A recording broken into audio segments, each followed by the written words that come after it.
And welcome to Kaleburnu segment of the festival. Hope the festival has been enjoyable.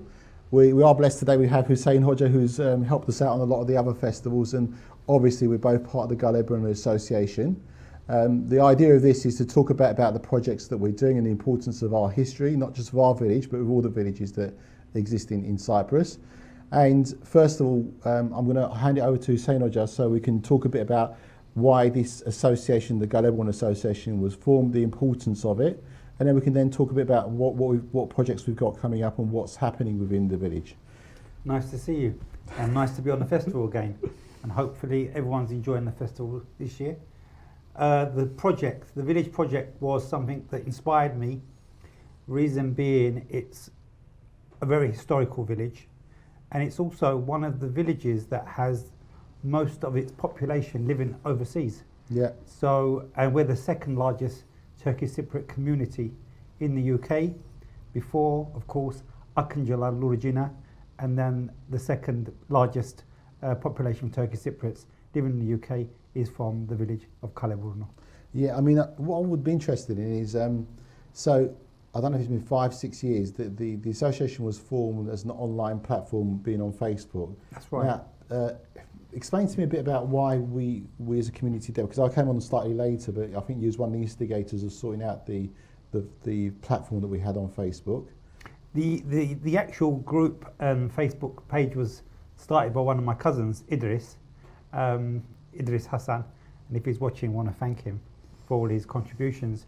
And then he said, will you take it over, Abi, and look after it? And it's grown, it's really grown. We've got like good few thousand members. Yeah. Lots of photographs, memories, bygone memories. Some of the oldest photographs, maybe like from the beginning of the 1910, 1905. There's some old pictures, lots of stories, and people share lots of memories of the village. Yes. Those who are living there and those, and it's actually a bridge between the people that are still living there and the people who are living all over the world today. Because I recall when I first started looking into the village that you wrote a exceptional piece of work which was related to the first migrants of Turkish Cypriots that came to the village. That's right. And how the family names are still around, like my one's Imizadeh family, Yeah. which obviously was the person who was the Hoja of the village, or the religious leader, and it was really easy to track down where that lineage has come to and what those family members have become in today's society. So I think that was really interesting for me. Yeah, and people really enjoyed reading that origins of the Cypriots of Kaleburnu, and I had a really good feedback by lots of people who were really interested to learn about their heritage and about their roots. Also, thanks to DNA and other stuff on the market today, people have connected back to Kaleburnu and to their origins, and it's a very, very rich pot of culture. Yeah, and I remember that one of the first projects that was taken on as part of the project was the building of a signpost, which was like a castle. That's right. And that was like a full collaborative piece of work with members of the community feeding in ideas, and then money was raised, and then we did something for our village. And you've done a lot in recent past around preservation of gravestones within the village and trying to help families that are based in the village as well. So I think that's all important. I think we need to kind of embrace that. But for me, what's more important is that all those concepts that came about led to this project that we're now working on together. And I want us to talk a bit about that, is that we're trying to do a multitude of things to preserve the history of our forefathers, which are our pioneers. We like you said, majority of Turkish Cypriots from Kaleburnu now live abroad, which wasn't always the case. Pre-1950s, the majority would be living in the village. And so what's happened is that the roots of our culture and what we become stem from there. So, and my children and your children and their children, it's important they connect with that culture that they have and where it comes from, where the identity comes from. We are producing, as you know, we're producing a book together. We're producing a documentary which we've done something like 12 interviews in the UK and something like 7 interviews in Cyprus. We're going to produce a website and loads of things. Now, I'll be very interested in your concept and your idea. Why do you think that that's important that we do all this, and why it's important for future generations? I think it's important because lots of our history that we have was very, very oral history. It was history told and foretold by generations before. Now, I found it necessary that that information should be gathered up before it's lost, put down for future generations to look into and see the richness and the rich history that Kaleburnu has. With the population-wise, Kaleburnu was once the second largest Turkish Cypriot village in the Famagusta Karpaz area, and it ranked as one of the 7th or 8th largest Turkish Cypriot villages throughout Cyprus before the war, during the British colonial period. It's also one of the first villages of people that left the village. So we have lots of Kaleburnu people living in Turkey, in the south of Turkey, in Istanbul, in Ankara. Some of them left in 1920, others left in 1925, and they are one of the first migrating communities to the UK. They came as early as 1948, 1947. I think it's important as well that one thing I didn't know until I started looking into it in great depth, and with your guidance as well, was how deep Kaleburnu history is. It spans back to Egyptian times, and the village has always been there, been a key location for people to move to. Definitely. And there's also, is it the Kral Dağ? Is it the the Kral Dağ, the King's Mountain, or its old name Vasili, which still means king in Greek. And that's another thing for maybe our viewers to know. So Kaleburnu was unique because it was not only a Turkish-speaking village, but they spoke fluent Greek as well. And it's one of the last villages in the whole of Cyprus that had maintained its cultural heritage in dress sense. So lots of old Turkish Cypriot heritage sites existed there. And the Vasili Kral Tepesi, or the King's Mountain, uncovered a massive treasure of history that was archaeologists had excavated in recent times, and some of the exhibits are now in Iskele and Famagusta also. So let me ask you, the actual findings, they find that it was actually a king's place, or is that why it's called King's Mountain, or is that? Well, the legend always says that there was some sort of kingdom in that area. That's why it's called Vasili Kral Tepesi. But some excavations found out they found some like treasures and some gold. So there was something definitely. Okay. Some kingdom. And post the Egyptian period, there was other cultures that came. Probably from even goes back down to the Persian occupation of Cyprus. Yeah. So it's quite wide span. Yeah. Good. And then obviously the Venetians had it thereafter. Yeah. And you know what I was going to ask is when the Venetians were based in Kaleburnu and the Ottomans came over to the village, did the Venetians move out or did they mix in together? Well, there's different theories, and the topic needs to be researched more. It was a very sensitive topic as well. There are some who claim that most of the people were converts, that they were the actual local people that stayed on. But we know this is not actually 100% true, because we know there's lots of immigration. One, like for your grandfather, Mizadeh, they came from Karaman in Konya. And there's lots of families, like the Misr family, that came from Egypt. And so many of the families know where their heritage or where their roots come from. But I'm sure the Catholic population, it was not an Orthodox village, it was a Catholic village, that some of them probably did stay on, or they'd go to the nearby villages and still had some sort of communication with the new settlers. So another thing that interests me is how the development of certain villages meant that certain villages spoke Greek and certain villages decided not to speak Greek. What was the reason for that? I think it's the location of Kaleburnu. Kaleburnu was the last Turkish Cypriot village in the Panhandle, in the peninsula, and it's surrounded by larger dominated Greek-speaking villages, and most people were farmers. And it wasn't a mixed village, it was just a Turkish... It was never a mixed village, no. Right, and going more forward, so it used to trade, I presume, with other villages which were predominantly Greek speaking, and then there was the conflict situation that occurred between the Greek Cypriot and the Turkish Cypriot population. And how did that change the dimensions of how Kaleburnu was working, so like in the 60s and stuff when the conflicts were? So Kaleburnu, like most places in the 60s, suffered immense because of its location being very far away from Malta, being the furthest Turkish Cypriot village in the peninsula, surrounded by massive Greek settlements, did make it very difficult. And we have to also remember that these people had very, very good relationships with their Greek Cypriot neighbours before 1963. So 1963 was a catastrophe for the Turkish Cypriot population. And then I suppose there was a mass exodus, not just because my parents came over to the UK in the 50s and early 60s, and that was because of economic reasons rather than political reasons.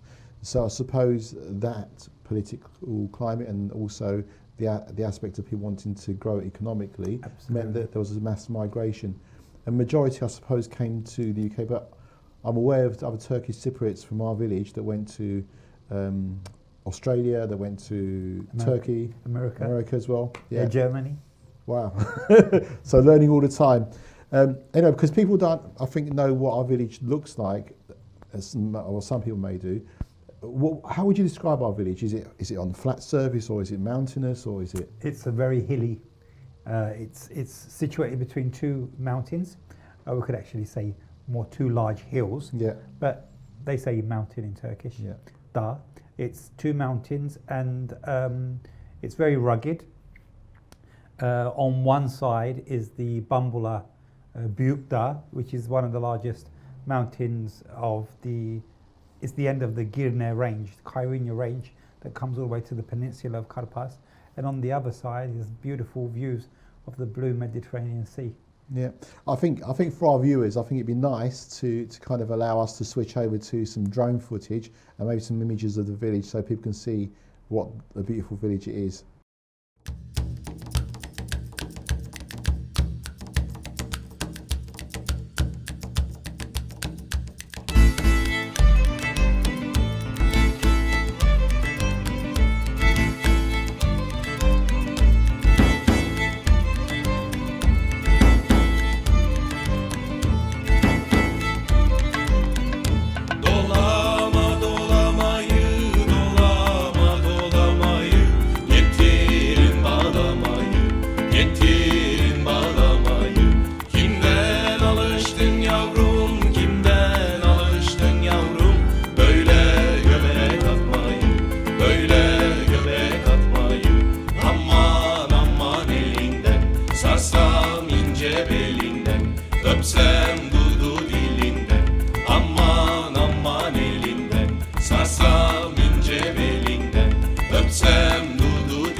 So, as you see, the village is quite mountainous. I've got one story to say before I pass you on to Senna, just tell you some of his stories. Was as a young child, I went to the next village along to Gurova, and my mum had left in the morning to go to Kaleburnu's own village. So I got someone to take me to Kaleburnu, went to my aunt's house, who was on one mountain. I said, "Where's my mum?" She's not there. So she said, "Let me call her." She made a phone call. So her phone call methodology was, Yalluru, and it kind of echoed through the mountains, came to the other side of the village, and then I got an echo back. She's saying she's coming back. So rather than using a telephone, which is my pretext as a Londoner to say that she's going to be calling her, she used the echo of the mountain to communicate with someone who was about a mile away on the other side of the village. So that was common practice.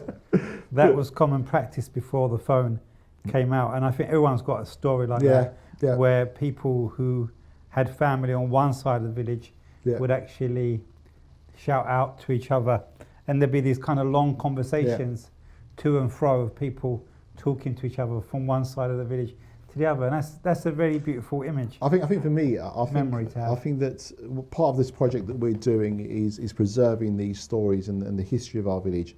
And I remember like speaking to you and speaking to the people that we've been interviewing, the stories that have been coming out, which have been quite, like quite stunning and quite funny and humorous as people which we've grown up in later generation. But it just shows you the struggles. I mean, I don't know if you can share some of those stories with us, because you're like our community Wikipedia. So you've got any stories? during COVID, Erin, I had some, not free time, but one evening I just decided to start writing down memories of my childhood, what I remembered of the village and how it's changed. And I remember writing about 15 chapters and shared it on social media. It had so much attention. People were reading it and people were still asking me, when is that book going to come out? I think it's really important to get those stories out, because that is a Cyprus that we'll never be able to see again. I agree. I mean, Kaleburnu was the village of like people who were going around tobacco fields. There was lots of there was pure community. There was hardly any cars there. Many people were quite poor as well, and there's just so many beautiful untold stories that need to come out. I agree, because I mean, for me, my hero in life is my dad and mum. They're pioneers of their generation. They had a struggle to come here and start a new life, and when I hear the stories that they went through and the struggles they went through, it's quite stuns me. People would say, like key figures that are in the community that kind of shine a light. But for me, it's always been my parents, because the more I hear about and the more these stories are told and the more I hear about my roots, the more important their struggle becomes to me. And it's more important that for me that those stories are preserved for our future generations and they're not lost. And one other thing for me is that we did a documentary in 2006, which is called I Used to Live in Cyprus. In that documentary, there was 5 individuals and a partner, so a wife. Now, out of those 5 key individuals that we interviewed, only one's alive, but their story still lives on because of we took time to preserve those stories. And I think that's really important for us to do that as much as we can. From my perspective, is you are one of our... And that's the whole point of the Kaleburnu project. One story I will share with you is the Kınagecesi story. So when I was a child, when they used to have weddings in the village, they'll have all like big tables in the centre of the village, and people used to cook food that time. It wasn't like now.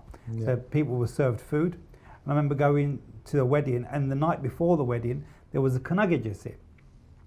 And I've never seen a Kınagecesi before. And it was the bride-to-be would come in wearing like a red bindalli, like a dress, and then they would all gather together. And it was mostly a woman's occasion. Just the groom would be there, but children were allowed into the hall, which was an old cinema. It was all being decorated up for the Kınagecesi, and they put in the henna paste on the bride, and then they start making the bride cry. And I thought, why are they making the bride cry? But there was lots of logic in it, because it was part of the tradition that she would be going to someone else's home, so the parents cried. And that evening when we went home, I was thinking about this bride crying on her wedding day, and all of a sudden, late afternoon, there was a solar eclipse. No. There was a solar eclipse. And all of a sudden, all these like people were chanting and started rattling saucepans and saying that the devil's taken the sun. Our son's going to be taken over. I remember my grandfather shouting at my grandmother and saying, "It's an eclipse. It's nothing to do with us, the devil." But these were the traditions that we've captured, and these are the stories that need to be told. Yeah, and I think before we close this session, and obviously we'll do other pretexts around what we're going to be doing once the movie and the other associated stuff is ready, I mean, for me, once we do it, I think it's important that we can preserve the idea around how to do it so that other villages can do the same, because each village is unique in its own way. Each one has its own culture, and each one is equally as beautiful with their own people. So I think from my perspective, it'd been useful for you to say, what do you see, once this project is done, how do you see us moving forward with preserving our culture and our history, and what other things can we do? I think what we need to do is also collect lots of data, stories from our elders, and it's not just for Kaleburnu, but I would just, whoever's watching today, if you